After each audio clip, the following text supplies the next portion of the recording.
Hi friends, welcome back to another episode of Generation Tech. My name is Alan. In Chapter 13 of The Mandalorian, we're given some pretty big reveals that will kind of determine the course of the rest of this TV series. Now, if you guys haven't seen Episode 5 of the second season of The Mandalorian, there are going to be some spoilers in this video, so fair warning. So we find out that our heroic Dinjarin and Baby Yoda, aka Go-Gurt, are going to be visiting a planet known as Tython. This really got me pumped up because once again Dave Filoni is bringing back some legendary Star Wars lore into the new Disney canon. Which is really great news because Tython is actually one of the most important legendary planets in all of Star Wars lore.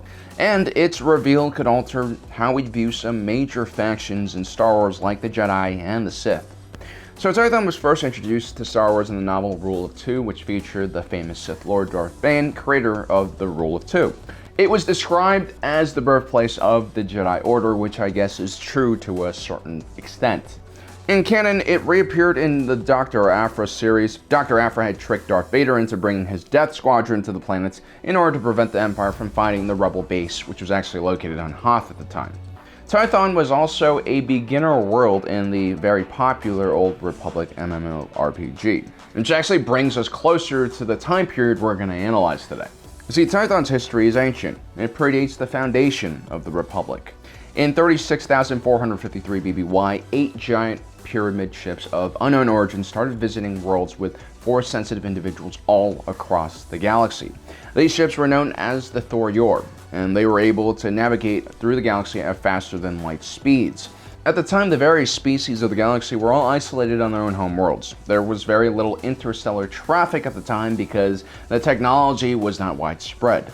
The Rakan Infinite Empire was still contained within the unknown region. They hadn't started enslaving large portions of the galaxy and dispersing that slave labor to other planets. And so basically what you had was on each world a very unique and isolated culture that developed without any galactic interference.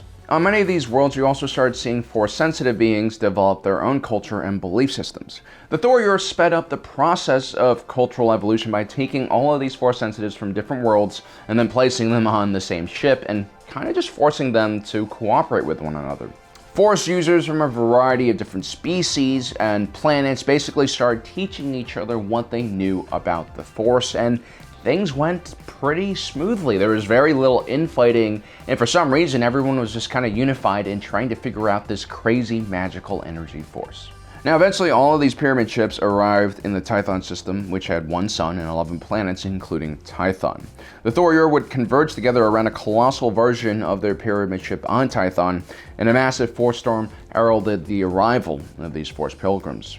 It was at this moment the individuals on these ships all felt an even greater sense of purpose and unification around the Force. And soon after, the Thor-Yors would scatter across the planet Tython and deposit its passengers in various regions. The planet Tython was extremely powerful in the Force. Raw electric storms scoured the surface, terrifying Force-powered beasts wandered the surface, and Tython's 2 moons, Bogan and Ashla, were guardians of the dark and light side of the Force. The pilgrims in the Thor-Yor realized that their purpose on this planet was to truly understand how the Force worked. And soon a society surrounding the teachings of the Force began to develop, and the ancient Jedi Order was established. When I say Jedi, I am not purposely mispronunciating the word Jedi. Jedi is quite different from the modern Jedi Orders that we know of. The planet Tython and its moon Bogan and Ashla, which appeared in the night sky, were a visual reminder of the importance of finding balance within the Force.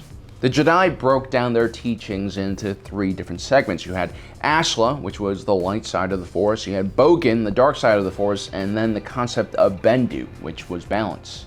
Any kind of imbalance in the Force could cause destruction and chaos, and so the Jedi spent a considerable amount of time making sure that its members were all very balanced in their training. An individual who fell too hard to the dark or light side was exiled to the opposite moon to meditate until they returned to a more neutral position. And for more than 10,000 years, the Jedi practiced this balance, which led to tremendous advances in understandings in the Force, including developing practices such as Force alchemy. We have to remember in more modern times, it was rare for the galaxy to have more than just a few centuries of peace before the Sith and Jedi were at each other's throats again. These type of Force conflicts not only destroyed worlds and lives, it also wiped out a massive amount of information and teaching about the Force. And so this 10,000 year period of peace that the Jedi Order created was very much the pinnacle of understanding of how the Force actually worked. The Jedi had very few restrictions when it came to scientific exploration of the Force, something that the Jedi Order would later on ban. At the same time, there was a very low risk for Jedi turning into some evil dark side lord because from the very beginning, these individuals were taught how to balance the Force within themselves and not to just completely shove it away and close themselves off to it, which is obviously not a very healthy thing to do. 10,000 years later, this balance would eventually collapse with the First Schism when the more extreme followers of Bogan would revolt and fight against the followers of Asla. Now, there are a lot of Star Wars fans, including myself, that believe that the Jedi and the Sith were both wrong. Like the individuals who carried out the First Schism, they lost sight of the entire picture of the Force. I believe the prequels began to hint towards this by exposing just how corrupt and blind the Jedi had become at the end of their reign. And the sequel trilogy, as terrible as it is, further explores this concept that the Jedi never really understood what the true meaning of the Force was. Luke Skywalker, the classical image of what it meant to be a Jedi, ultimately grew disillusioned by the flaws of this teaching system. He was unable to prevent Ben Solo from falling to the dark side because he never truly understood the importance of balance. Perhaps if Luke had taught Ben Solo how to use the dark side and not let it control him, he would have never fallen for Snoke's little mind games. Now, Baby Yoda is clearly going to be making some big decisions when he gets to the Sierra Rock on Tython. Based on what Ahsoka Tano said, the Baby Yoda is currently unsure about its own future. Go-Gurt most likely experienced some pretty traumatic things during the fall of the Jedi Order and purposely closed himself off from the Force. A common theme in Disney canon when it comes to Jedi survivors of the Purge is a reluctance to return to their old teachings, either out of fear or disillusionment. A greater emphasis is placed on individual choice. I think Baby Yoda has shown both light side and dark side tendencies. One does not just scarf down sentient reptile eggs like that and force choke people without some prior experience. If Baby Yoda goes to Tython, maybe he's not going to an old Jedi temple, which also existed on Tython, but an ancient Jedi temple. And like Ahsoka Tano, maybe Baby Yoda's path is not to become a Jedi, but to become a gray Jedi.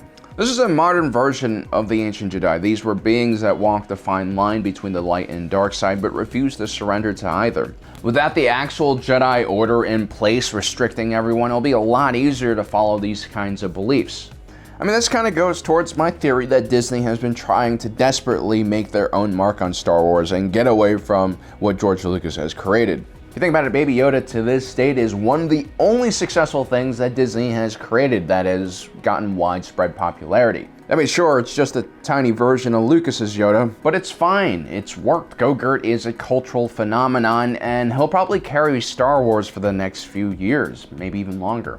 This is a chance to also evolve the franchise's approach to good guys and bad guys from a more black and white concept from the 70s to a more relevant grayscale that audiences like today. Because we all know that Palpatine just wanted the best for the galaxy, and that Mace Windu was kind of a stubborn dick, and that the Galactic Republic wasn't that great, and the Empire wasn't nearly as bad as we think either. And it was definitely better than the New Republic. This world needs more nuance, and as consumers become more, mature and their tastes become more cultured, they're going to want to see their own reality reflected in the content they're watching. And so that's why I believe that the return of Tython is going to do pretty good things for Star Wars, including returning the Jedi back to what they originally were supposed to be, which were these kind of balanced individuals who weren't extremists that went to the dark side or the light side and kind of just stayed there and try to kill everyone else. Well, guys, I'm really excited about all this. Let me know in the comment section below what you think about my theory. Also, don't forget to subscribe and hit that notification button down below so you don't miss out on the rest of our awesome content. And as usual, thanks for joining us today. If you're watching this, you are Generation Tech.